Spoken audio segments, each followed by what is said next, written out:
तर उपमुख्यमंत्री एकनाथ शिंदे हे उद्या रत्नागिरी दौऱ्यावरती आहेत। उद्या ठाकरेंच्या शिवसेनेला शिंदे मोठं खिंडार पाडणार आहेत।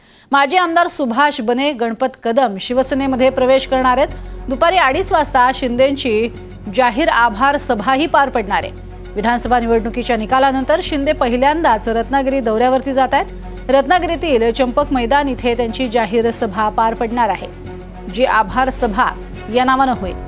या सभेमध्ये ठाकरेंचे शिलेदार शिवसेनेमध्ये प्रवेश करणार आहेत आणि याचाच आढावा घेतलाय आमचे प्रतिनिधी राकेश गुडेकर यांनी। एकनाथ शिंदेंचा हा अतिशय महत्त्वाचा दौरा असणार आहे रत्नागिरीतला।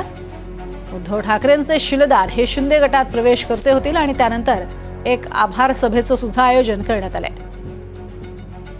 एकीकडे आजचा नाशिकमधला त्यांचा दौरा आहेच, मात्र त्याबरोबरीनं उद्या सुद्धा ते रत्नागिरी दौऱ्यावरती जाणार आहेत। राजन साळवी यांच्या रूपानं कालच पक्षप्रवेश होऊन त्यांनी पहिलाच मोठा धक्का ठाकरेंना दिलेला आहे।